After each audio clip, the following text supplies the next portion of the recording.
Hey everyone, welcome back to the channel and welcome back to another Warhammer 40k faction tier list. I spoke with a member of the Tactical Tortoise community, AtValdor, who is sort of our resident statistician over on the Discord. There's a link down in the description if you want to join us in our Discord server where we talk about and play 40k all the time, and he keeps meticulous data on the events that we run over in the Tactical Tortoise server. Now I want to preface the discussion a little bit with a couple details. First off, we recorded this the day of the new January FAQ, so while I'll recap things a little bit at the end with a lot of the new FAQ changes in mind, most of the stats we're talking about today are going to be pre-FAQ. A lot of the stats that we talk about specifically as well are from the events that we run over in the Tactical Tortoise server, and we're approaching these numbers from the perspective of 2,000 point Grand Tournament 2020 format, which is the majority of where competitive 40k is played. Almost all of those events are part of a tournament circuit called the Tactical Tortoise Tabletop Simulator Tournament Series, which encompasses all sorts of online 40k events. The acronym for the series is T5S2, and while we may talk about T5S2 events in this video, what we're talking about specifically are events for that ranking system that are run over on the Tactical Tortoise server. The Tactical Tortoise server specifically is a community of about 1,300 people, and you can join it if you want to in a link down in the description, but we have about 250 or so active players that play in our events that we gather data for. Given that most of the community over on the Discord server is skewed very much towards competitive play, I do think that we have a good representation of good players in all of the factions. You'll find that the top level of competitive play in the online space is as good as it is anywhere, even in large GCs or super majors, in real-life tabletop games of 40k. I'm going to put a link to the numbers that AtValdor used down in the description as well, so if you want to reference them yourself, you can go ahead and do that. But I do think that, given some time, the global tabletop 40k community will eventually get to the same conclusions and numbers that we have online. Because the iteration time is faster, the online community tends to move a little bit more quickly and is quicker to adopt new metagames. So it's a little bit more developed than real-life GTs or majors. Not to mention the fact that, obviously, a global lockdown is sort of slowing down the metagame in real life, and the online community is going to be much farther ahead. If you want to learn more about the series and see the live standings and all that, you can visit us over at tts40k.com. And if you want to participate yourself, head on over to the Discord. We run tournaments basically weekly, and on January 23rd, we're starting coverage of the next seasonal invitational event, which are our big cornerstone competitions where the top 16 players from the season compete against each other. It's going to be awesome, so mark your calendars for that. That'll be streaming both here on youtube.com/tacticaltortoise and over on our Twitch channel, twitch.tv/tacticaltortoisetv. So give us a subscribe, give us a follow if you want to see when those games go live. It is going to be some of the most awesome 40k you've ever seen. Let's talk about the factions that are going to be participating in it and where all of the factions in Warhammer 40k rank.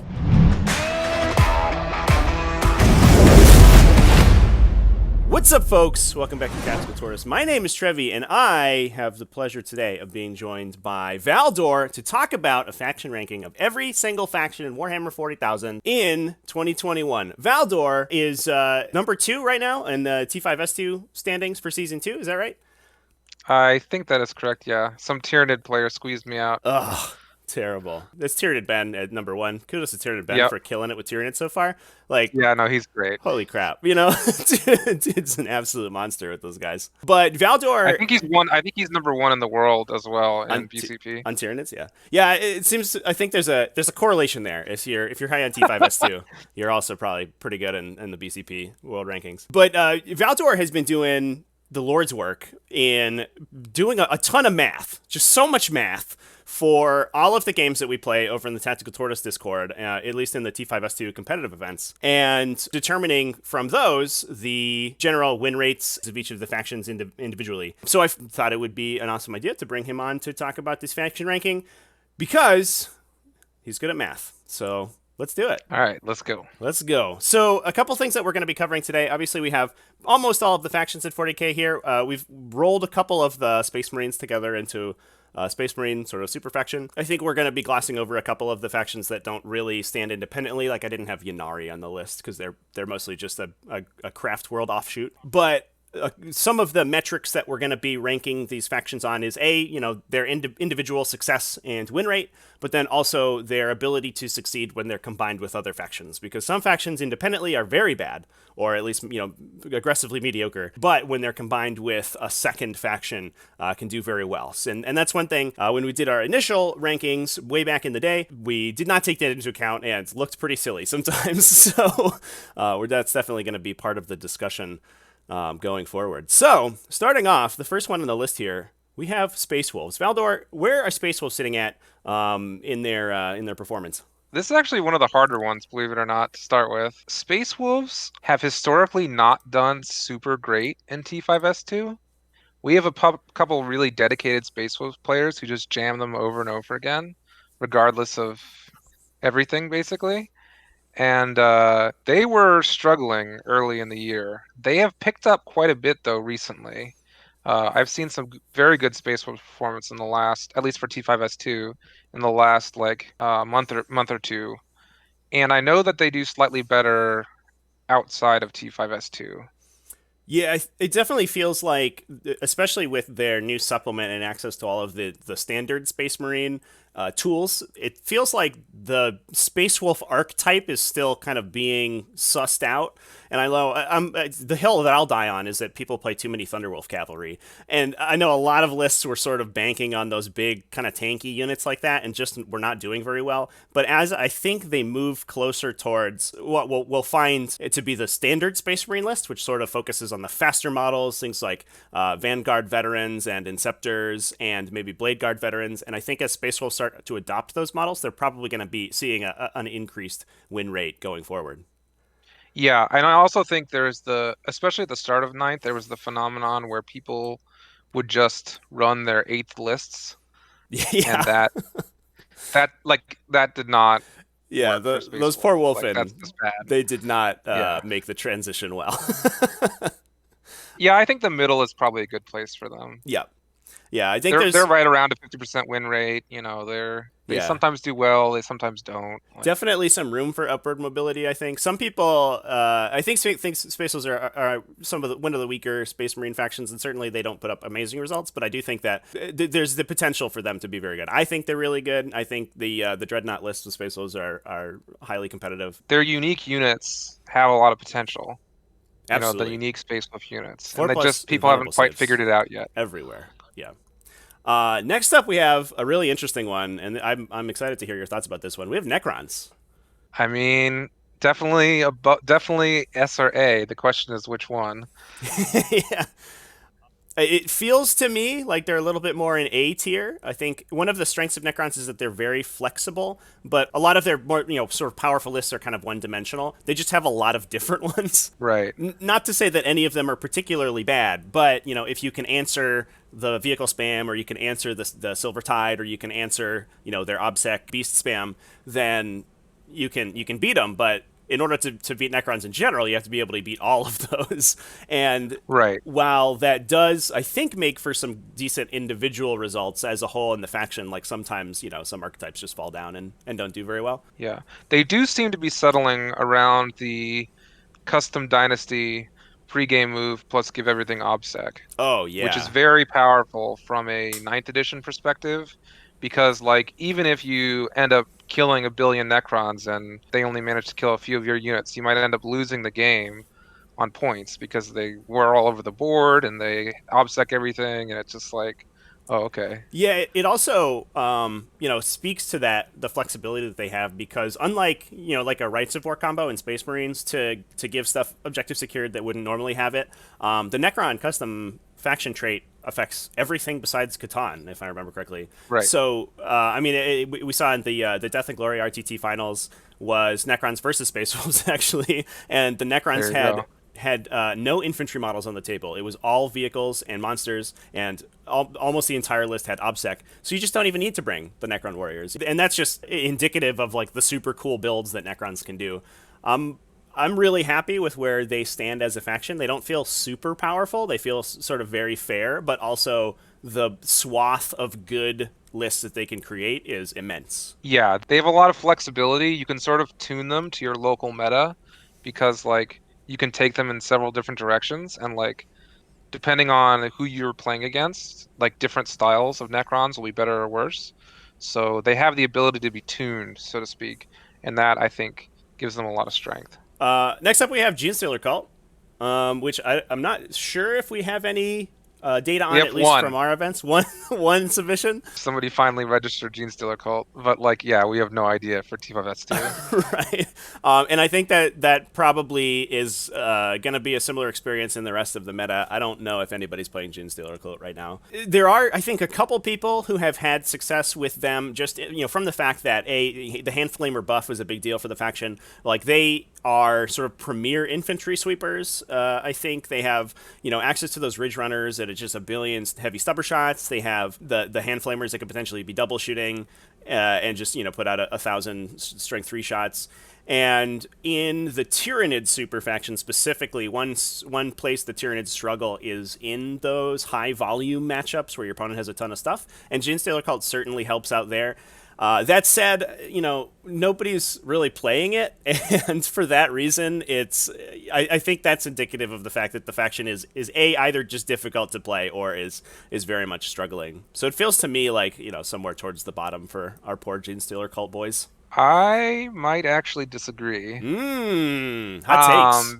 Based on some tournament results that I looked at in, I want to say it was October and November, they were doing, almost no one was playing them, but the people who were playing them and playing them well were doing very good.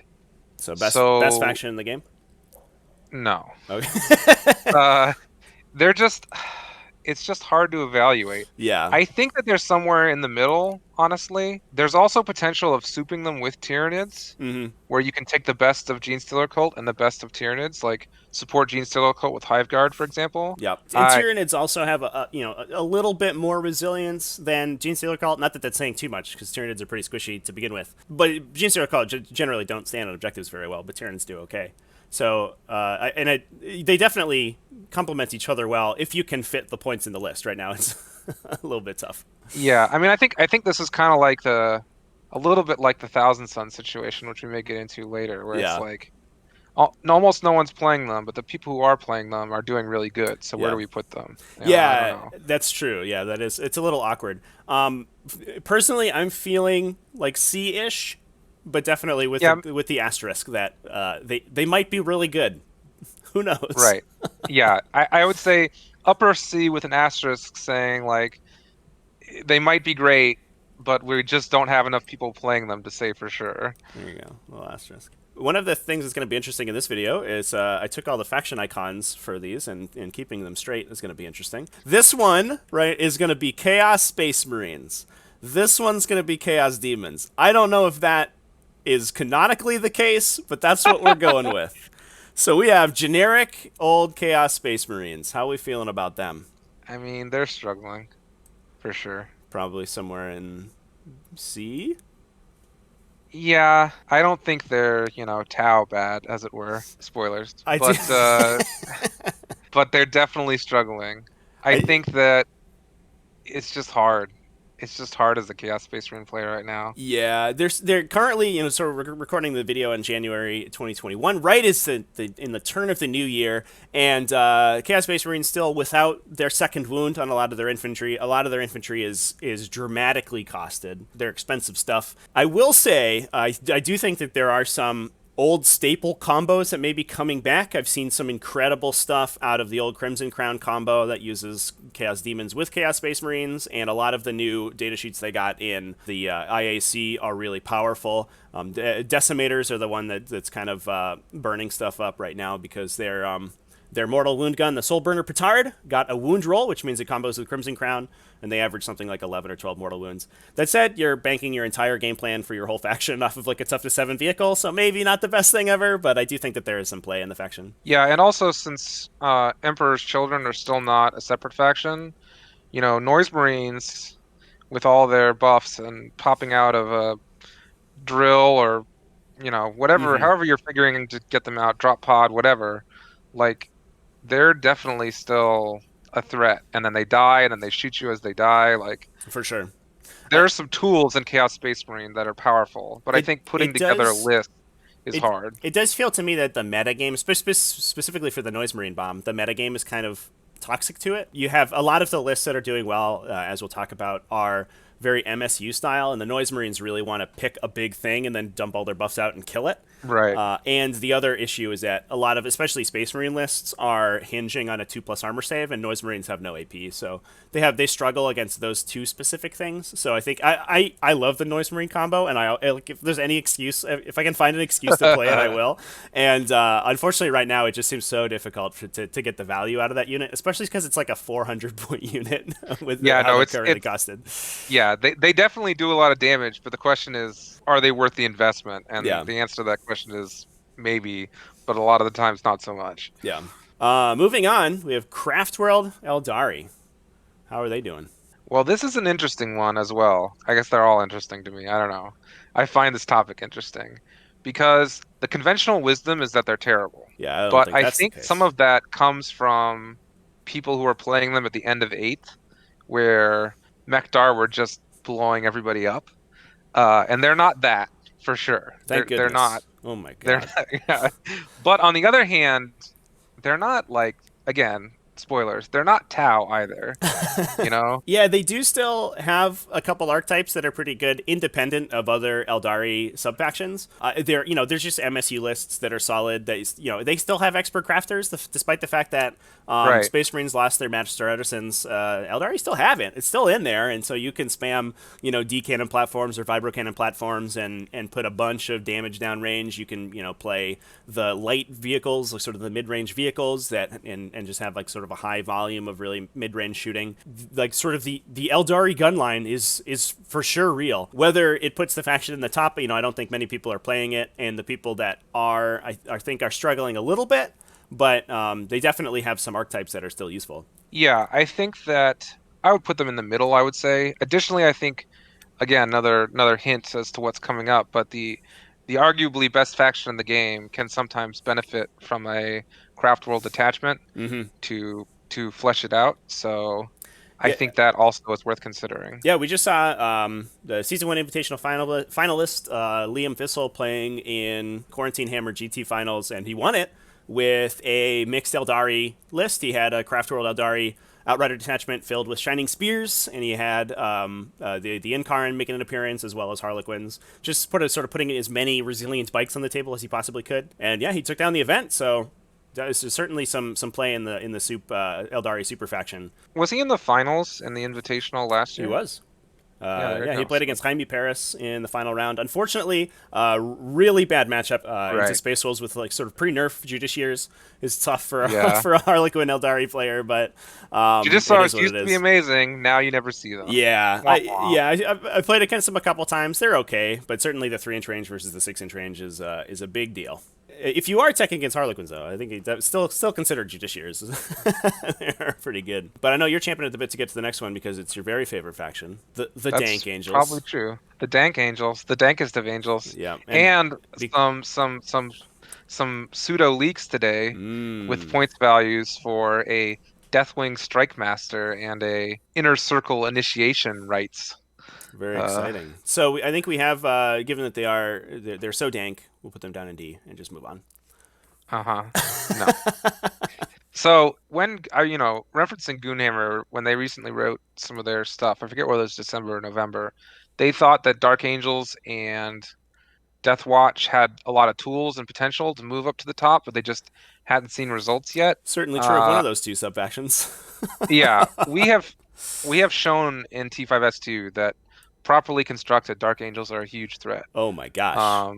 And a lot of it is that they represent sort of multiple avenues of threat. Like they got the bikes, they got the Terminators, they got the big guns with extra range, they got a bunch of different sort of angles they could attack list building and build a lot of really cool archetypes that are also very powerful. Whereas a lot of these factions, you're looking at Space Wolves, and Space Wolves like, hey, we got some melee and we heroically intervene and that's our thing.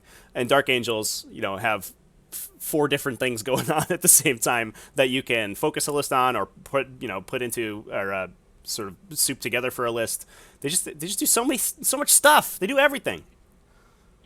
Also, short of mortal wounds, how do you deal with Inner Circle Terminators? Because they've got a 2-up save, potentially a 1-up save with a Storm Shield. Mm-hmm. So mass bolter fire, mass light infantry just bounces off their armor save.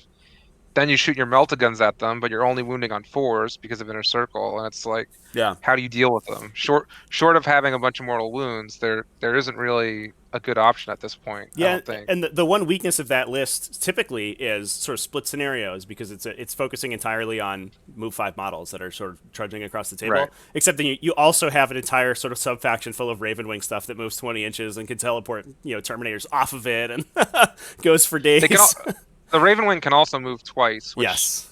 I somehow never find the opportunity to use. But now that you can score at the bottom of 5 if you go second, I think that strat may actually be pretty useful if you're going second and you save the CP, because you can double move a bike unit right across the board and steal away an objective on the last turn. Yeah, and especially with how sort of powerful and resilient Dark Angel's characters are. A lot of them are inner circle, and a lot of them are protected by Deathwing command squads. So they can't be shot until the end of the game, and then suddenly, sort of your Ravenwing character brick explodes onto every objective and scores you a 15-point primary turn. I think definitely mitigates the low maneuverability of those Terminator units a lot. Yeah. Yep. So no, I mean, I think they're the best Space Marine faction. I'm probably not. That viewpoint is probably not super popular, but it's my own perspective. Definitely in the contention, I think, for sure. And that's without a supplement. They're still working on an index right now, which is insane. I keep hoping the index comes out in time for the Invitational. I think we'll it's probably unlikely, but maybe you never know. Maybe for the elimination stage. Who knows? Maybe. You get an extra 2 weeks for that. Moving on, we have another Space Marine subfaction. This time it's Chaos, though. We got Death Guard. Now, we are pre-Death Guard Codex when we're recording this. That's still a week and a half away. Lost in the warp. That's lost in, it fell off a boat somewhere. Which looks to entirely transform the subfaction, which will be really interesting to see. I think even without that, they feel to me like somewhere in the mid-tier, especially when they soup in with demons. Unfortunately, the Blightholler combo just got sort of turbo nerfed into the dirt literally this morning. So I would rate them a lot higher were that to still be alive. But even so, just putting resilient bodies on the table, that combo with every other Chaos subfaction, I think it still puts them middle of the road for sure. Yeah, I might put them on the low side of middle. Yeah, somewhere in here. But yeah, like at the top of C maybe? I don't know. I think they're better than Chaos Space Marines.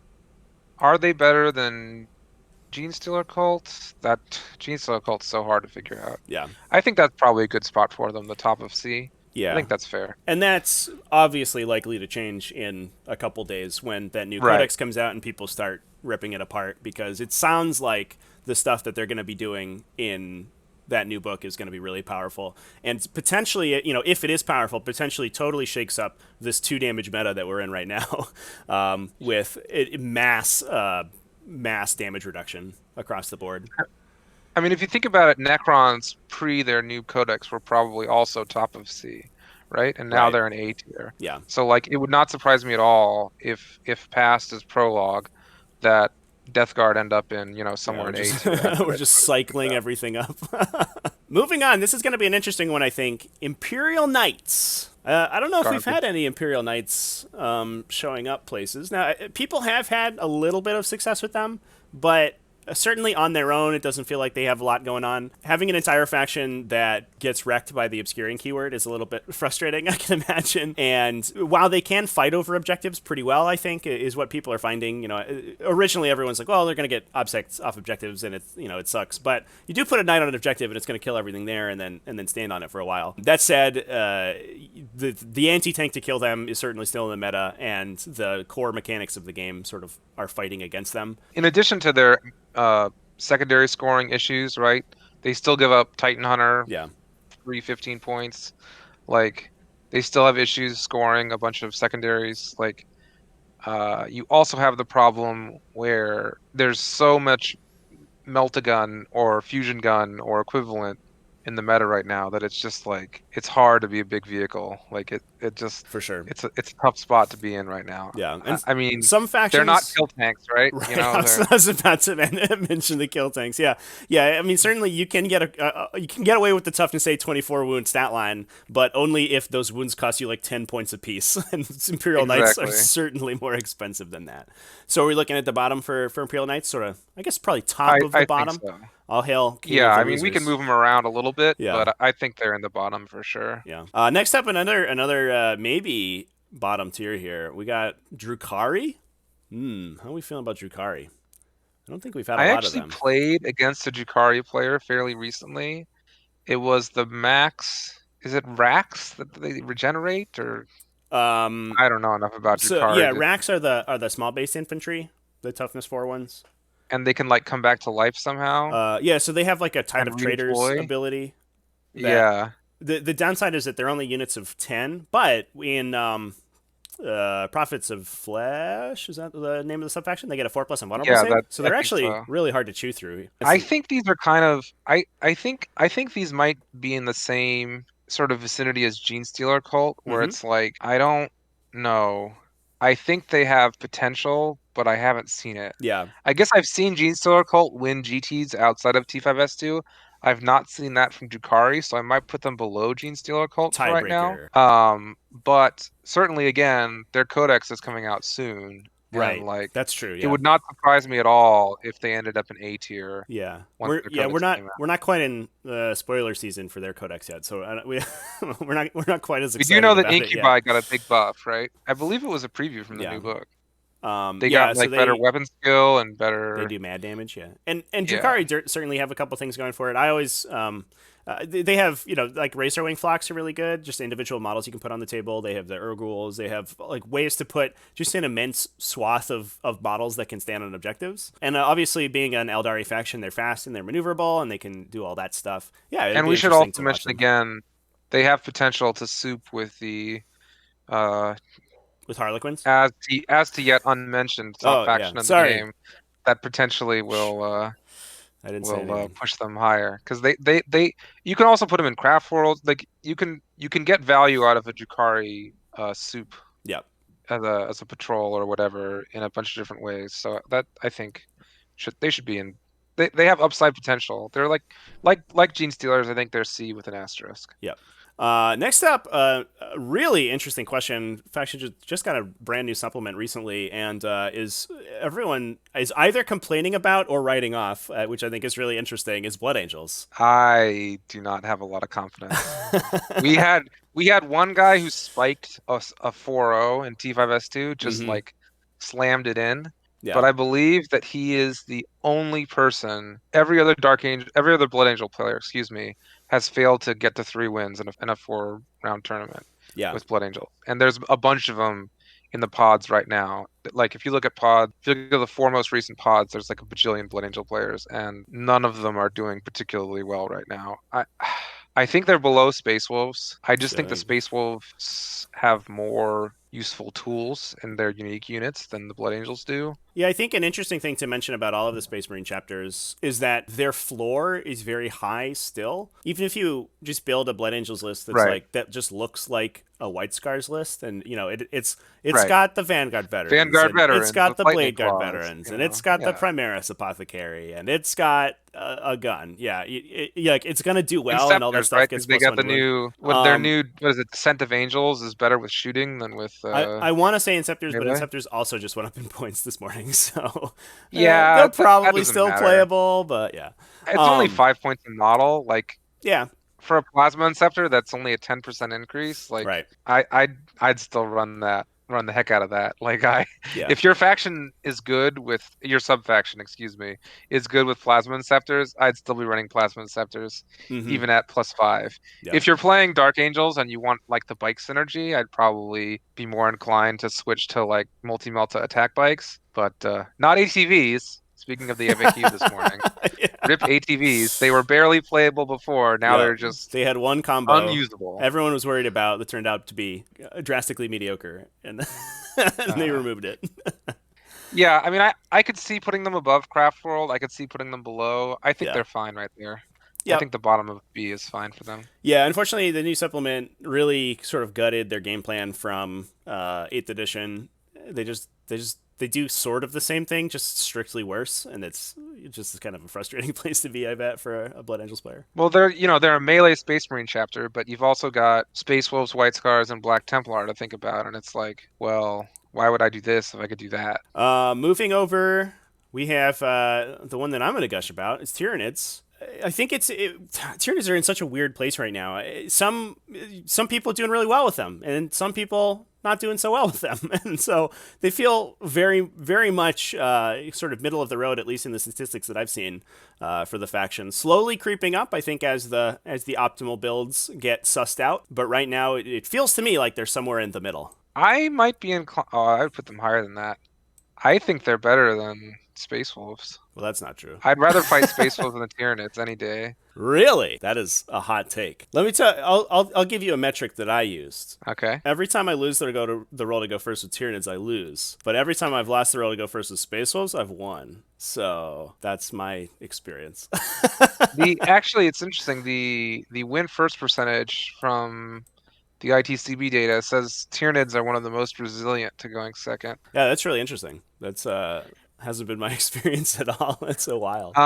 Yeah, I know. And I think the power of Hive Guard is real. Like, Hive Guard are a terror. It's a legitimately good unit. And also, Mortal Wounds, as we saw when you and I played, are very strong into the meta right now. Harlequins are good against Harlequins, good against Sororitas, good against Dark Angels. I don't know how it does against Necrons. Probably not that great, but no, it's good because they can't reanimate the mortal wounds, so they're confirmed kills that you get. So it's still fine. I can tell you right now, the Tyranid win rate in T5S2 is smack between Necrons and Dark Angels. Interesting. So I think we're bumping them up a little bit. I think I would put them in the bottom of A, but I could be persuaded to leave them in the top of B.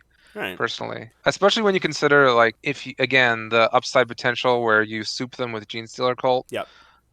Or I think specifically for the data that we're basing a lot of these suppositions off of is that I think we have a higher than normal incidence of Tyranid players, and I think sort of committed Tyranid players. Yeah, that's 100% me for making a bunch of Tyranid videos and then having people join the server off of that. Although Tyranids are seeing a massive uptick, I think Alpha League had their most recent stats come out for their latest season, and they had like an enormous percentage of Tyranid players, something like 10% Tyranid players, almost beating out like Space Marines, like, in the same ballpark. And interestingly, I do think the metagame changes a lot in that. I do think that Tyranids are good against Space Marines. Just like, their shooting lines up really well with Space Marine stat lines, and Space Marines a lot of times relying on direct fire shooting to fight, and Tyranids are like, no, we're gonna sit behind this wall and shoot you with Hive Guard. So I think that there is maybe a favorable matchup there. And as the meta shifts around and as sort of these more resilient lists come to the fore, as Death Guard get their new codex and stuff like that, it may be that power dynamic changes a little bit, but it's such an interesting faction because playing it on my own, it feels very much like a knife's edge. At any moment, stuff could go wrong and you lose your front line and the Hive Guard get engaged and it's all over. I just took a peek at the data for games outside T5S2, and I think you're probably right. I think my opinion may be by the strength of the Tyranid players on our server. Yeah, we do have I could see them going back below Space Wolves Tyranid players potentially, if we're thinking about it sort of as a global. Yeah. But yeah, I'm happy with her. I think I'm happy with them there. I don't think that Tyranids are bad by any stretch of the imagination. I guess some people who probably have been bad touched by Hive Guard a lot want to put them like right at the right in the cutting edge of the meta. They are very much a 50-50 faction. A lot of times, the terrain and your opponent in the matchup and the roll to go first determines a lot of the game, and from there, you just see what you can do. But I mean, being a 50-50 faction means you're in the middle of the pack. So I think that upper middle is definitely the place for them to be. I think that's right for Tyranids. Yeah. Next up, I think we have another faction, maybe along the same lines. We have Orks, who have had a little bit of trouble in 9th edition up until the release of IAC. I mean, they're just gonna pedal to the metal and just race off from here. They're going to paint all their kill tanks red and start running over people because holy crap, the archetypes that are coming out of specifically Shuma's addled brain are pure insanity. It's madness. In T5S2, we saw a little bit of a dip where some of our top orc players just, real life got in the way and they just weren't, playing anymore. And that's, a real thing that happens. We've got a pretty good set of players in T5S2, but it's not, there's only maybe a dozen of any given faction. And if the best players are busy, things change.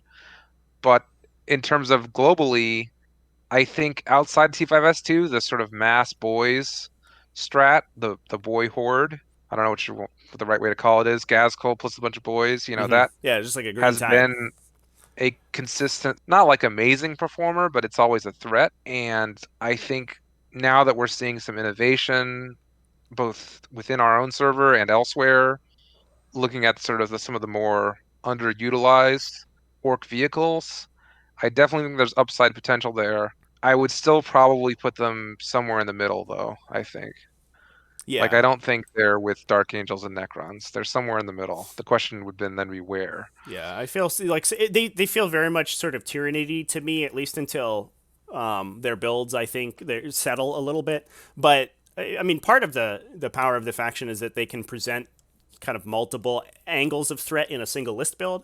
We're seeing lists come out right now, with the triple kill tanks obviously is a big one where it's just a wall of toughness 8, but it's backed up by like 120 bodies, which is, if you're not prepared for both of those the opponents, then you're just gonna fall apart and die.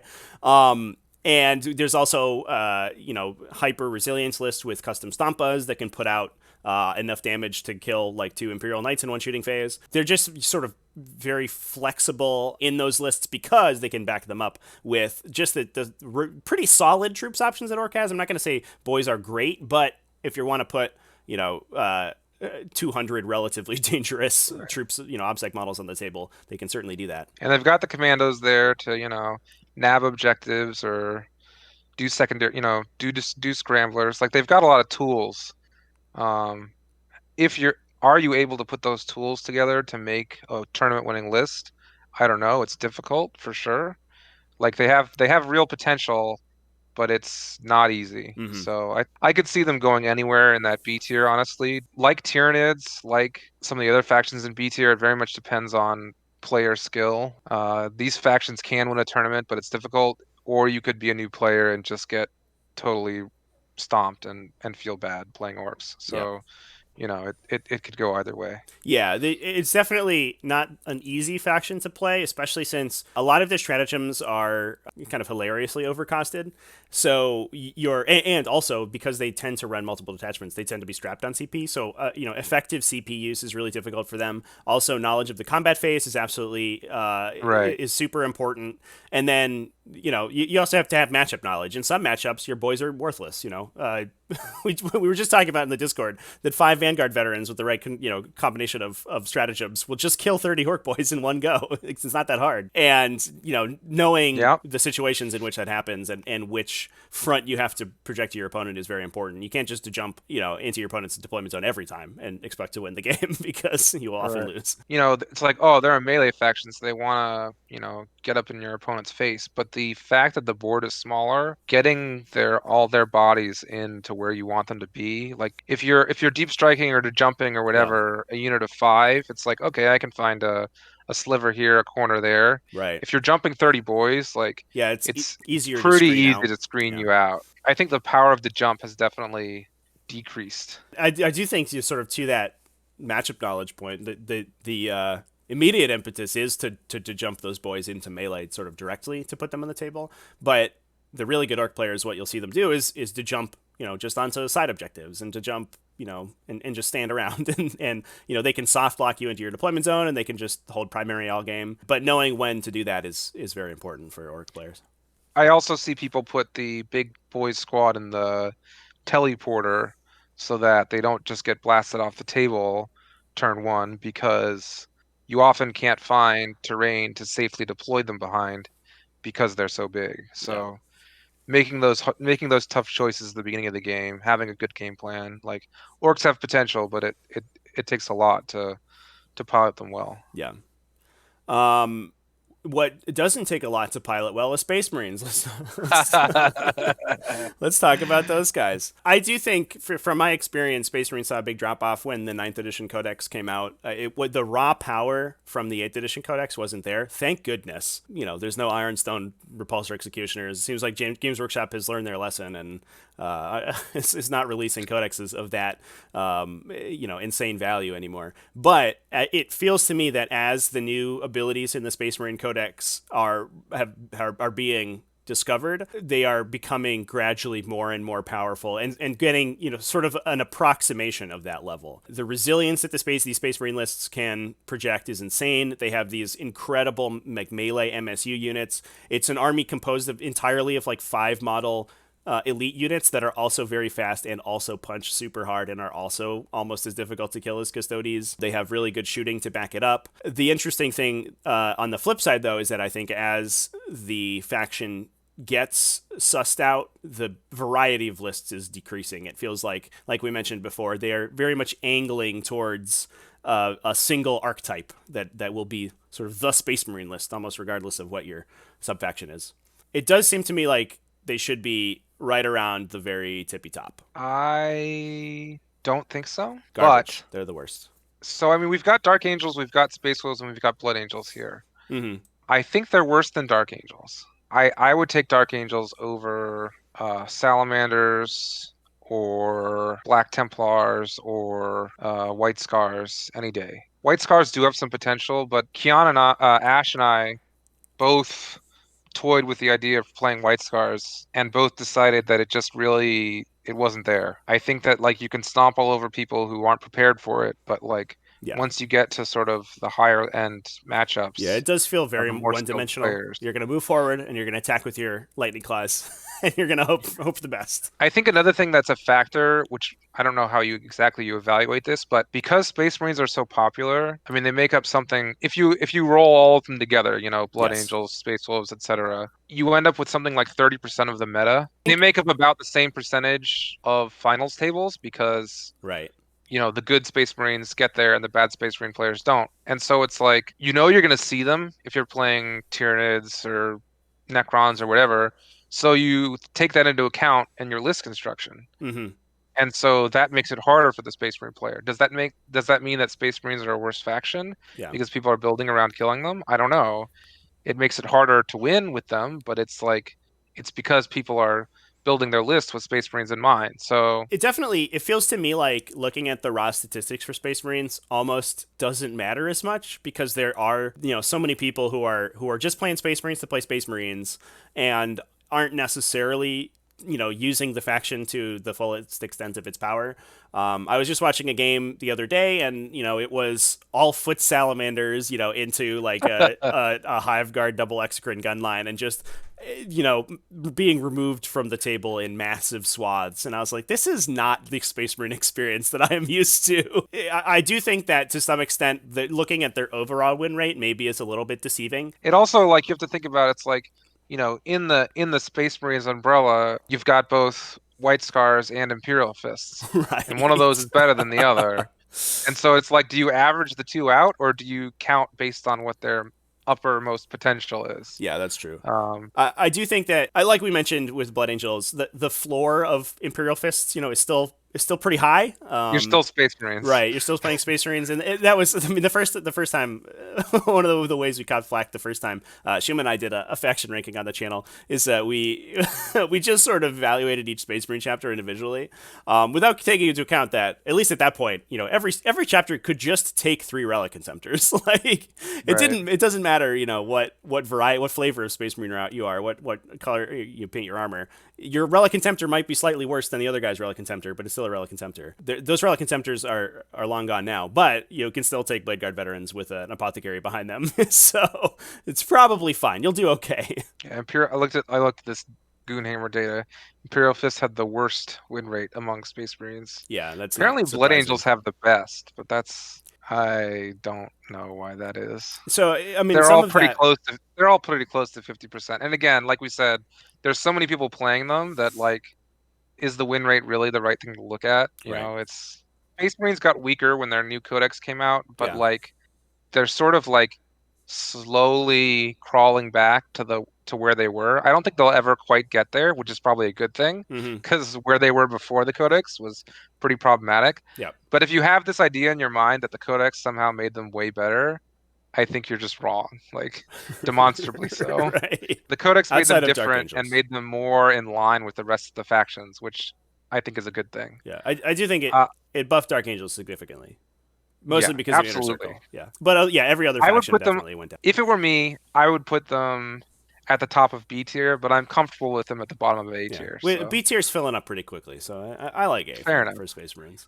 Next up, we have Tau. I think a very different story than Space Marines. Womp, womp, womp. Are Tau the worst faction in Warhammer 40,000 right now? I mean, they're battling with the various knights. I feel like Imperial Knights have their diehards, and sometimes those diehards win a couple games. And it feels like Tau outside, are just struggling so hard right now. The core mechanics of 9th edition 40k have walloped them over the head, 6 ways from Sunday.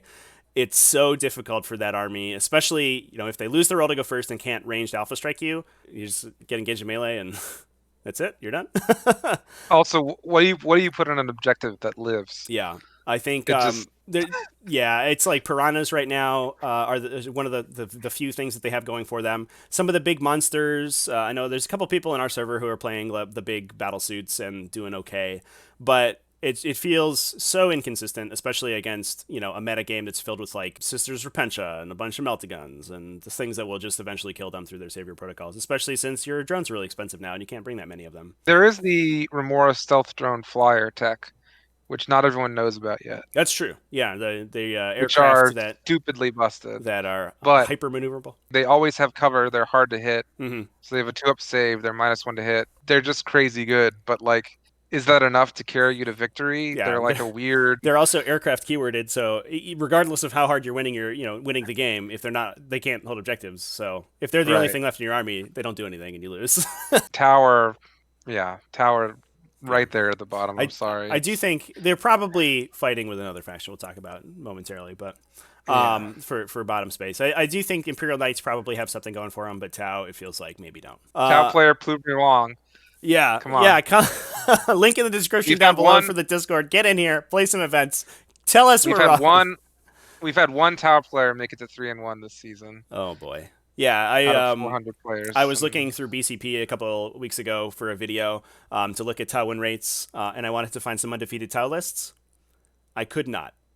As far as I could see in Best Coast pairings, there were no lists that won an event in 9th edition. That might have changed. But it was tough. It was tough to sift through a bunch of 1 and 2s. It was hard. Yeah, hard going, man. I think a much more interesting discussion is going to be this next one. Thousand Suns. We have a skewed perception of this sub faction. Yes, we do. In the Tactical Tortoise server, thanks to one person who just got an anonymous shout out on Bell of Lost Souls for taking down one of the pods with a Chaos Soup list featuring the one and only Magnus the Red.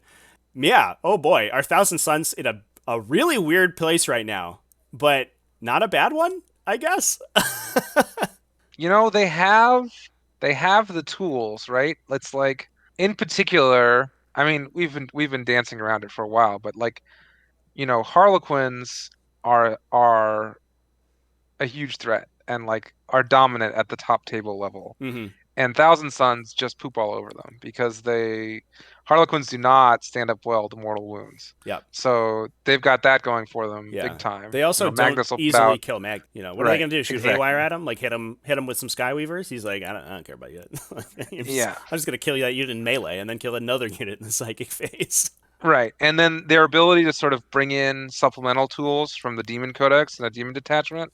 Dutes is rocking Nurglings and Flamers and Bloodletters, and, there's so many angles. The trick with Cult of Duplicity to redeploy the rubrics. Mm-hmm. They have this big set of tools Yeah. that you can use. Yeah, that's some awesome tech. Obviously, for those who don't know, you can take a 20 block of Rubric Marines in Cult of Duplicity. You could use Risen Rubricae to put them directly in front of your opponent's deployment zone, and then if you lose the roll to go first, you can use Duplicitous Tactician to redeploy them back into your, into cover in your deployment zone, and then just try to Sorcerous Facade them back to where they were later in the game. It costs you CP before the game starts, which you may not get any benefit from, but what it does, it means is if you win the roll to go first, the game is essentially over. Like, you have already Infernal Fusilladed this, unit of 20 Rubric Marines into your opponent's deployment zone with Veterans of the Long War and all of the buffs you can put on them, and killed a bunch of their stuff before they've taken a turn. And so they essentially a lot of times will only have to play the games that they lose the roll to go first on,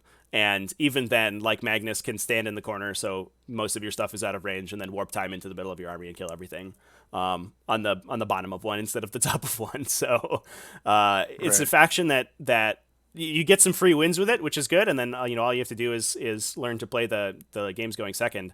And if you're a good player, you can certainly do that, especially with the new errata that just came out today, where you can angle for a 15-point primary on bottom of 5. That's that's gonna give especially these lists with to jump in them, or the equivalent, a lot of avenues to score big on the last turn. Does this mean we should be putting Thousand Suns sort of in the Tyranids Orks area, where it's like, but it feels like it's better than that, but like, it almost feels like they want to skewed. be A tier, but I mean, it's just a couple people playing them, And so is it? Are we seeing the effects of player skill, or are we seeing the effects of faction strength? It definitely feels like high B is certainly where they want to be. Yeah, I think that's fair, and I mean, I think, conceptually, most factions should be in the middle, right? And then, you should have fewer and fewer towards the top and towards the bottom. We got a good bell curve going right now. Right. This is looking okay. Right. And I do think, to that point, the metagame feels very sort of wide open to me right now in 9th edition. I think the GT packet introduces some imbalance in and of itself and pushes some factions up more than others. But other than that, besides some outliers like Tau and like the A tier factions that we're going to talk about, or the S tier factions, it feels like almost everything is kind of on a relatively even playing field. I mean, another way of thinking about it is like the difference between going first and going second is almost as big as the difference between the best faction and the worst faction. Yes, absolutely. Which to me suggests that much more than faction balance, the issue is mission design. Yeah, in Adeptus Mechanicus coming up next. Is this our first S tier up in the top? I think so. Very tippy top? I think so. AdMech are in a really interesting place. I think, interestingly, when Shuma and I did our first faction rankings last year, we put AdMech, I think, number 2 in the game. And it immediately felt to me like that may have been a mistake. However, like a couple weeks later after that, I think we were vindicated by the fact that Adeptus Mechanicus, their win rates just never went down. They just kept trucking. They lost a lot of players, but the players who have sort of maintained and continued to play the faction are doing really well. And B, they're even innovating their archetypes, like the Cerberus Raiders and the Scorpius Disintegrators are all amazing and great, but like we're starting to see Cataphron Breacher spam come back into the Cataphron spam come back into the metagame. I think rank 3 or 4 of Quarantine Hammer was 30 Cataphron Breachers or something crazy. I don't even know. Yeah, and you when they combine the exploding hit strats and warlord traits, they have 112% conversion on their attacks, I think is the math. Which is wild. And they have a variety of Forge Worlds that they're starting to play with. I'm not going to say that they're quite as sort of wide open as like Necrons or Space Marines are, that have a lot of different archetypes that they can build, but it's interesting to see that a faction that's so sort of straightforward, shooting oriented, has so much diversity in it, and are absolutely killing stuff. It's also interesting. I think one thing that you like to point out is that despite the fact that I think a lot of times we play on relatively heavy terrain, Adeptus Mechanicus has some of the highest win rates. So Adeptus Mechanicus players, we'll throw a little shade their way. They like to complain about terrain a lot. Oh, it's too much terrain. Yep. Oh, this shouldn't be obscuring. Oh, I can't see. You're still winning. What are you talking about? Right. You don't need the help. And I will say also, AdMech win rates are slightly lower outside T5S2, But if you dig into the lists, you realize that like, especially for in-person play, most people have not shelled out the dollar dues for, 27 Cerberus Raiders. But like, if you're playing on TTS, that's just a copy paste, right? So, these super expensive new AdMech units. I mean, the power of Cerberus Raiders is real. Like, I think that if Cerberus Raiders cease to exist in a pub of logic, like AdMech could fall right down to the middle. Like they Yeah. wouldn't be bad, but the ability of Cerberus Raiders to sort of jam up your opponent. They just updated Tactica Obliqua or whatever it's called, so that it only ever costs 2 CP. Mm-hmm. Like, Yeah, and you can't deny it anymore, right? right, and it just Previously you could tell them to stop not Overwatch, and then they couldn't Tactical Obliqua, but now whatever. right. I'm sure we'll get some hate from AdMech players, but that's okay. Yeah. I'm used to that. We're on a roll here with S tier factions. Adeptus Sororitas come next. I don't think anyone will be shocked by the fact that we'll put them right at the top, right? Yep, they're better than AdMech. They are better than AdMech. They're better than almost everything else on the list. It turns out the ability to roll whatever you want anytime is pretty good. And also having units that trade up many times their points, despite the fact that they're relatively easy to kill and the faction sort of lacks resilience across the board. They just peace trade with you, and to such an efficiency that you'll eventually lose all your models to Repentia and Retributor squads, and you won't. You're killing 100-point squads back, so it doesn't really matter. Yeah, I was playing a game recently against someone who had just switched to playing Sisters, and I was playing Dark Angels, and I got my artillery tanks and I got my Terminators moving up the board, and I won the roll to go first, and I'm feeling pretty good. And then Repentia came in on turn 2 from reserve and made a 12-inch charge with Miracle Dice.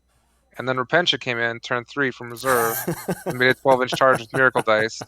And then at the bottom of 3, I'm just like, what happened to my army? Where did it go? Yeah. There's just nothing left anymore. And it's like, could I have screened this out? I don't know. It's really hard to screen out a 12-inch charge. And they've always got 6s in their pool, right? It's just like, yeah.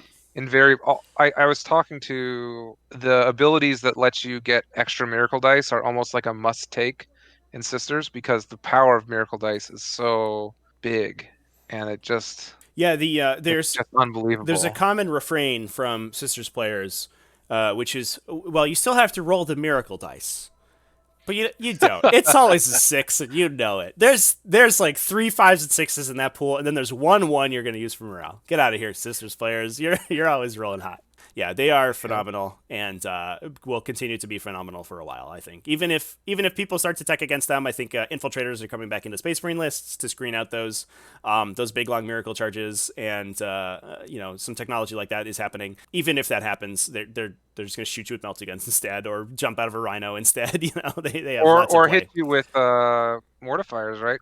Or hit you with mortifiers. Absolutely. I think, mortifiers. Like they blast you with heavy bolters or attack you 150 times in melee. You know? It's like, okay. I tried to call out mortifiers. I tried to whistleblow mortifiers in a recent video, but they're definitely very much a sleeper hit for Sororitas. We're starting to see them crop into lists. I don't think quite at the level that maybe they should be, because I think a lot of lists would probably be behooved by starting with 12 mortifiers. This next faction, this is Astra Militarum. Sometimes they hit with all their guns, sometimes they miss, and you don't know which is which, and that's a downside, so they're probably pretty bad. Yeah, I mean, I don't think they're down at Tau and Knight level. Although, then again, their win rates are down there. So we were talking earlier about the soup factor, right. and they have some potential for souping. I do think that souping, and also I think the errata helps them a little bit. They actually are not quite as nuked by Bring It Down anymore, because the Bring It Down will only score 2 points on their tanks. That was a big issue, where you would score 4 points every time you killed a tank, and then you'd also score a point every time you killed an infantry squad in Astra Militarum. So a pure Militarum list with a billion dudes in it would just give up immense secondaries. Like, they were playing from like a 30-point deficit from turn 1, and that's really hard to come back from. They're gonna look a little bit better on that front going forward, but I do think that pure Militarum probably is not worth trying. That said, I do think that their artillery is some of the best in the game, if not the best in the game. Tank Ace, full payload Manticores are pure insanity. They're blast weapons, so they're good against mass infantry. They're strength 10, 3 flat damage. They're shooting like big thunder hammers at you, basically, against heavy vehicles, and you can't stop them from shooting you. They will just do it. So adding that to any other Imperium faction, a lot of Space Marine armies are bringing in an Astra Militarum detachment now, and Custodes, I think, as well. They pair well with sometimes Sisters as well. But that detachment is very inexpensive. It's 2 company commanders, 2 manticores, 3 to 5 infantry squads, and it's like 500 points. And then you get 1,500 points of a real army to play. And I think that pushes Militarum up, somewhere in this. Yeah, no, that's C2. what I was gonna say. It's like, where in there are they? Yeah. I think maybe below Genestealer Cult and above Drukhari and Chaos Space Marines. Yeah, they It's a feel reasonable place for them. very Genestealer culty to me. They're not quite as good independently. I think it's clear, but they do, probably soup as well as Genestealer Cult do. The combination of Genestealer Cult and Tyranids is probably better than the sum of its parts, and I think that's the same is true for Militarum and another Imperium subfaction. Next up, I don't think the same is true for this next one, which is Chaos Knights, which are, I think, in a vicious and dire fist fight with Tau for the very bottom. Now, what's been your experience with Chaos Knights versus Imperial Knights? You feel like Imperial Knights have more options? The Chaos Knights, the damage output is a little bit better, but they don't have as many options to go into other factions as well. I guess that's true, because you can slap a knight in. Yeah. Or because you can't. Isn't there also some way to take a knights and add mech? You can provide the Mechanicum Knights Canticles, I think is a stratagem for them. Yeah. But they I do mean, I have guess- synergies with Knights, yeah.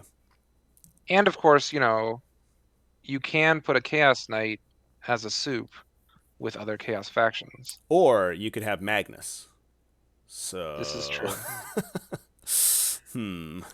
I mean, I think the question is like, are they better or worse than Tau? Which is the question you asked first. Right. I feel like Tau maybe beat him out. Tau have some stuff going on, and nobody's touching Chaos Knights right now. I guess I would say if Tau beat Chaos Knights, then I feel like Tau ought to beat Imperial Knights as well. All right, I'll buy it. But if you're playing mono Tau or mono Knights, you're having a bad day. Yep. Now here's this next one I think is going to be a really interesting discussion. Let's move What even is that? Deathwatch to the front. How are we feeling about Deathwatch post new supplement? I think I know where we stand at that, but I think these next 2 conversations are going to be really interesting. Deathwatch to me are sort of like the Space Marine equivalent of Genestealer Cult and Imperial Guard. I mean, they're better than that because they're the Space Marine equivalent. Yeah. But it's like the best players can squeeze a lot out of them. I mean, we saw Denise play with a huge amount of skill recently, but they're still struggling overall. And so I think I might put them around the Blood Angels level. Yeah, that feels right to me.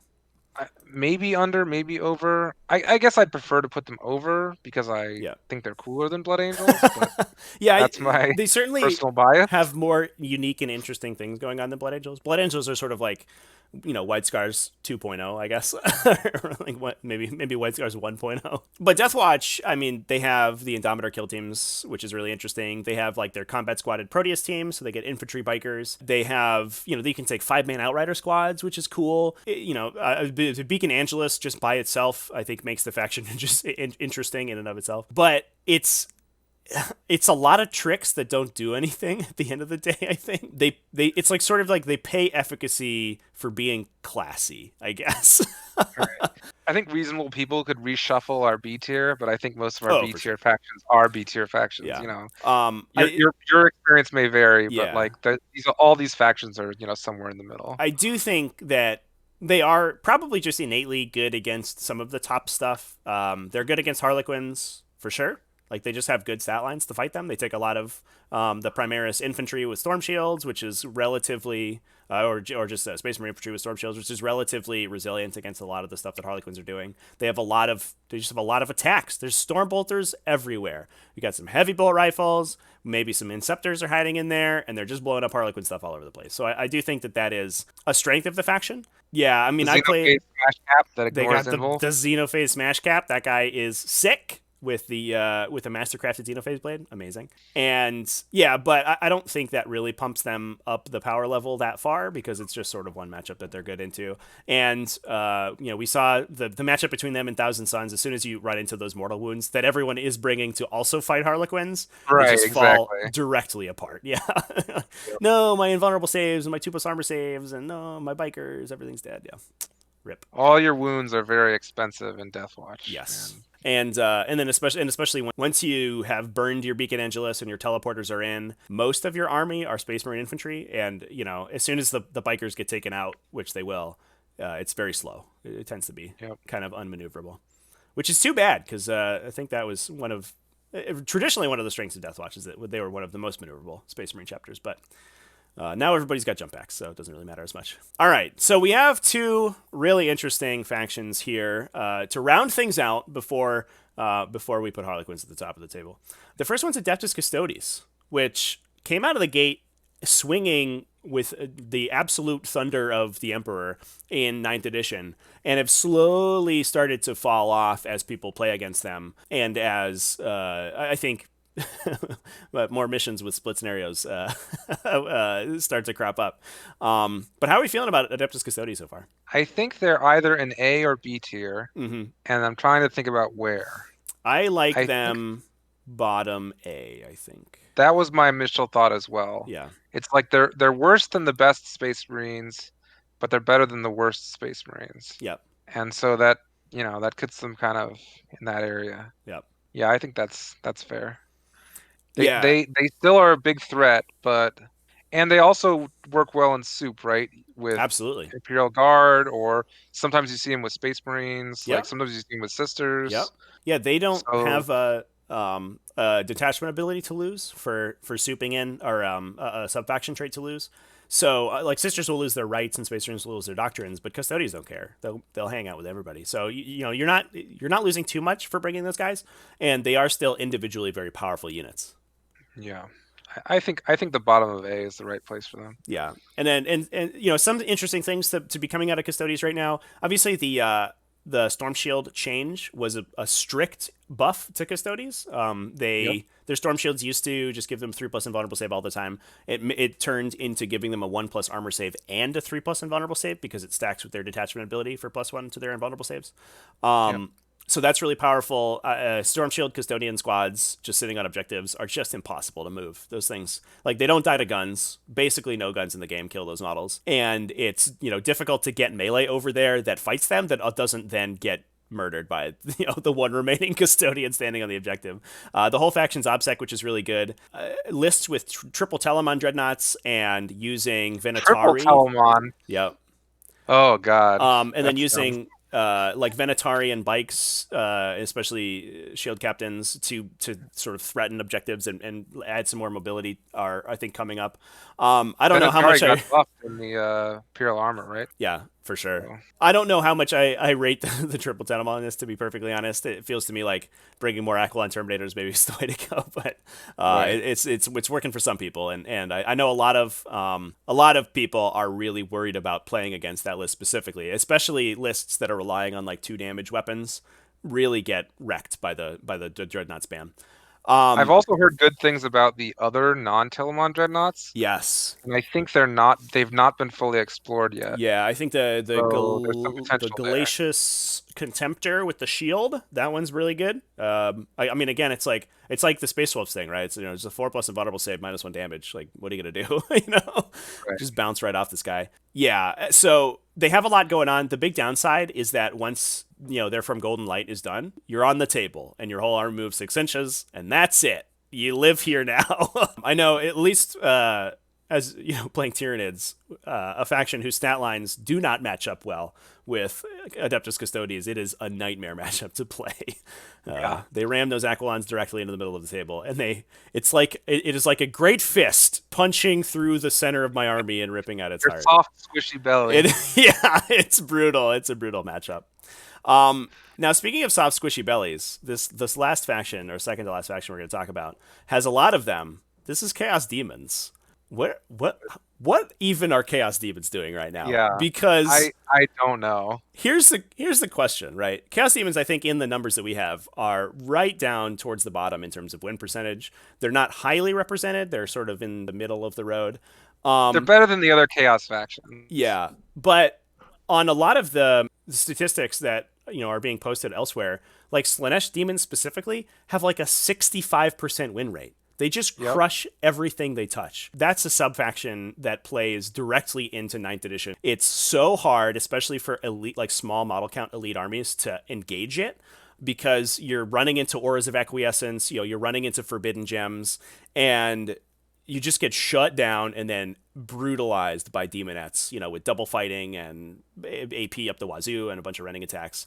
And they out-obsec like everybody on every objective. The army's super fast. It has invulnerable saves everywhere, so sometimes they just don't die. Sometimes you roll a bunch of 5-ups and your army survives. That said, I mean, it's sort of a kind of generic horde army, so people are preparing for Sisters and preparing for Harlequins and bringing a ton of like strength 6 shooting that wounds them on 2s, which just plows through those demonettes very quickly. Right. That said, but then on the flip side, so they have at least 1 or 2 archetypes that I think are powerful, but on the flip side, they soup super duper well with everything else in Chaos, which has been the case forever, since the Horus Heresy, am I right? The Bloodletter Bombs are a really powerful option for Chaos Space Marine lists. Nurglings are a really powerful option for any Chaos list. Unfortunately, the Great Unclean One combo just got nerfed, but that was really good for Death Guard. Flamers are great into Harlequins. Flamers are just a solid unit with a bunch of mortal wounds. Yeah. Auto hitting. They add additional psychers and additional, I guess, redundancy to your psychers with Gaze of Fate. There's some really interesting little tech you can do with them. I know Dutes was playing the Changeling in his list because Magnus is a Chaos Demon, or a Tzeentch Demon, so he gets a 6+ damage ignore from the Changeling. Yeah, there's all sorts of little tiny tools in the Demons Codex that make them really good in the Chaos Super faction. I'm feeling we have an empty spot here if we're making our bell curve. We have an empty spot right in bottom A, and I'm kind of feeling that for Demons. Or maybe Demons go in B and we shift Thousand Suns up 1. It feels right in here where they want to be. I think, honestly, what I would say is Dutes is leading the charge. I think that once other people catch on to the power of Thousand Suns. So you think, I think we Thousand Suns belong here? Bottom of A, and we put that at the top and of Demons. B. All right. I like it that way. Feels good to me. I just thought of something we missed, Trevi, by the way. Uh-oh. We didn't talk about Grey Knights. Oh, no. We didn't talk about Grey Knights. Lame. All right. Yeah, where's Grey Knights at? I think I would put them in B tier. I sort of feel like they're in the Blood Angels, Deathwatch area. They have potential. Good players can get a lot out of them. They're good into Quins maybe, but yeah, I do think they're not super strong overall. I know at least a lot of the Harlequins players I've talked about have said that Grey Knights are one of their least favorite matchups, and that they have the most trouble with Grey Knights. That said, I also think Grey Knights struggle against most of the rest of the field. Right, which is really tough, a tough place to be. I mean, it feels to me like maybe if they had retained their spite spam, they would have had something going on. That's not how it is. So, or if they got the Space Marine treatment of extra wounds, maybe they'd be okay. But they put them in the bottom of B and just leave it that there's a nice spot you can write Grey Knights in there. Yes, that means we're going to round out with a perfect bell curve here, right? Because I do love my symmetry. Yes, mathematical perfection. Because I think we all know where Harlequins are going to go. They're right at the top of us. Best faction in the game, best win rate, most players. They're just super good. I think what's interesting, what's fascinating to me is there's a couple differences in metagames, especially even just between online communities, but also in person as well. In-person play hasn't really started up again yet, but people aren't ready for Harlequins. I don't think Harlequins haven't seen a lot of play in person. Are y'all in for a rude awakening? Oh my God! If you're unprepared, they will just walk. They will literally walk all over you. It is. They will stand on your head and laugh at you. You will kill most of their army and feel good about it, and then you will lose like 30 to 100. the Harlequins, I mean, they play the primary objectives ridiculously well. They play secondary objectives ridiculously well. They have damage profiles that they can easily fit into every one of their lists that fight against basically every archetype we have here. Their entire army has a 4-up invul, which sometimes you just never fail. Yeah, they sort of abuse the core mechanics, especially around dedicated transports, where you have a character and a unit in a Starweaver. You kill the Starweaver, lookout serves for the unit lookout serves for the character, and obsects an objective. You kill the unit, then you also have to kill the character. So you have to have 3 separate shooting activations that can punch through a 4+ invulnerable save that's probably out of line of sight and is probably -1 to be hit. Right.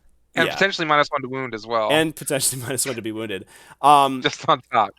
And individually, like, each of those units isn't super powerful, but almost no faction in the game can do that consistent. So they just score the primary points, and that's it. They're just doing it. It's worth mentioning, I think, that it's almost... The split I've seen recently is basically 75% Soaring Spite, 25% Frozen Stars, and I don't even know what the other ones do because I never see them. Yeah, it's an interesting discussion between the two. I don't rate Frozen Stars. No. I think it depends on the play style. Some people like to play Harlequins hyper aggressively and run into melee and, get +1 damage, war dance, do a bunch of damage, jump out of combat. Those people tend to get to finals tables but not win them. It's the KG Quins that win the finals. Yes. It turns out that burning all of your CP so you can't curtain fall for the rest of the game, or you can't fire and fade, really, means that you eventually your army dies and you lose on primary. But if you just keep all of your army out of line of sight and just stand on the objectives forever, it's very difficult to stop you from winning.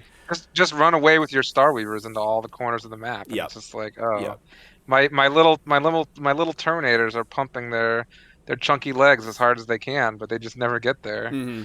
I think I lost the game to Harlequins where I basically spent a majority of the game like chasing them and not reaching them, and it was very sad. Harlequins are super good. If you personally haven't played against Harlequins before, definitely look up some games. We have, let me tell you, we got a bunch of games with Harlequins from the final tables of T5S2 in the Twitch VODs and in our recorded games on the YouTube. Watch them. Watch the Ashley versus Jonathan game. Oh, incredible! That is where the Troop Master eats the puts his face right in front of Junith's flamer. Oh, beautiful. All over me, daddy. And the flub charges and that's a great game that was an incredible game. That's a good example of how not to get flustered when things don't go your way, and still be able to sort of retain your composure. But also, that's a game where almost everything is going poorly for Harlequins, and they're still just doing the Harlequin thing. Yeah, they won, right? They did. Pretty sure they won. They won. Yeah, convincingly. I think. Spoilers. Spoiler alert. I think Ashley had almost her entire army remaining at the end of the game, but almost no primary points. Yep. Turns out that's how you win games of 40k. And that is like sort of, that's the floor of what Harlequins can do. That's when someone's prepared for them and things aren't going super well. He got lucky a couple times, but for the most part, everything was kind of falling apart. And the ceiling. And Ashley's not a pushover. She might be the number one. Ashley's one of the best players in the entire world, 100%. Yeah. And when things are going well, when they're in a good matchup, and they're making all the charges and everything, it can be potentially unstoppable if you don't know what to do. That said, they're not unbeatable, and like we mentioned all over this video, there's things you can do to stop them from blowing you up. We do have some spoilers, like you were mentioning about the Dark Angels coming out of the recent FAQ. There's a couple little tidbits in IAC about Grey Knights. They're getting a sub-faction keyword called a Brotherhood. I mean, the introduction of sub-factions for Grey Knights looks very interesting, and the fact that those keywords are present in IAC says to me, like, we're going to be looking at a Grey Knights Codex in the next couple months. So yeah, and I think again they definitely have the potential to move up into A tier, and if all these factions move into A tier, we're gonna have to readjust. I mean, I guess I really don't care if Knights stay in the bottom. Maybe I'm a mean person, but Tau at the very least. There's a lot of Tau players out there, and there are relatively easy fixes for all the bottom factions in the game, and I have to imagine that those are in the pipeline. The game feels like it's in a good spot right now. We do have this gorgeous curve where we have a lot of stuff right in the mid tier. We have a couple things that are a little bit above, a couple a little bit below, but definitely I think a lot of stuff going to move around in the coming weeks and months as more codexes get released and more FAQs come out. Maybe winning a 4-round tournament with Tau is a little bit of a stretch, but even the C tier stuff is eminently playable, and with some skill you can beat Harlequins with whatever, you know. And two of those C tier factions we know are getting a codex very soon. Yes. Death Guard and Drukhari. So, Absolutely. you know, Yeah. Dark Angels may not need that much help, but it'll be great to see Death Guard and Drukhari back in the average or above average range, which I fully expect after their codex comes out. Yeah. So I think with that, we're going to wrap up the video. Valdor, thanks so much for chatting with me, man. This was a super fun time. And as always, thanks for doing all this math, because I think it really is an interesting look at least the metagame within our sort of little enclave of the 40k community. Right. But I mean, I feel like we've got at the very least an above average level of play inside the Tactical Tortoise Discord, and I feel like that the stats we get are probably representative of the overall power of the game. So yeah, in particular, they're representative of higher tier play. Yes, because for sure. The play on our server is definitely, you know. Yeah. Be prepared to go into LFG and look for a game and then get crushed. If you want to learn how to play 40k really well, there's no better way to do it than play really hard games of 40k a lot. Yep. Lose to people who are better than you is the best way to learn 40k, in my opinion. Absolutely. Cool. All right. So I think we'll go ahead and wrap up the video there. Thanks everybody for watching. Hope you enjoyed, and have a good one. Thanks everyone again for watching all the way to the end.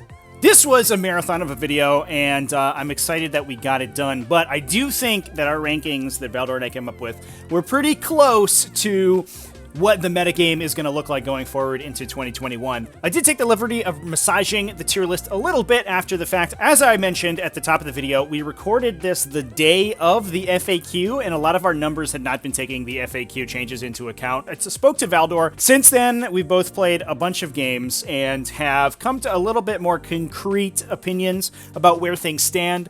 I think generally speaking, some factions have moved up pretty significantly. One of them being Tyranids. I think Tyranids moved up to maybe A-ish tier. We're going to put them at the top of B right now, but definitely some upward mobility potential there. Drukhari got a massive buffs in the FAQ and definitely skyrocketed up several spaces, and I think that their increase in power level has also increased the other Eldari sub-factions. So Craftworlds can now bring very resilient infantry options out of the Drukhari Codex. Harlequins as well also have access to those options. Not 100% sure that they're going to be using them going forward, but it is a new paradigm that the faction could take. And the changes to secondaries and double moving, I do think hurts the Harlequins faction a little bit. I'm not sure that it's enough to unseat them at the very tippy top of the metagame, but I do think it is enough to maybe put Sororitas in the discussion for number one in the game. But either way, really exciting time for the Warhammer 40k metagame, and I'm excited to see what 2021 brings. I think the changes have all been incredible, and the game is sort of blasted wide open moving forward, which is going to be awesome. I want to thank everybody again for watching. Remember to check out my patrons over at patreon.com/tacticaltortoise. Big thanks to them for supporting, and remember to head over there if you want to join them. You get some sweet stuff. You get early access to content, as well as some additional content, early access to T5S2 events, and some other stuff as well. Very exciting. And last but not least, remember to keep it classy, folks, and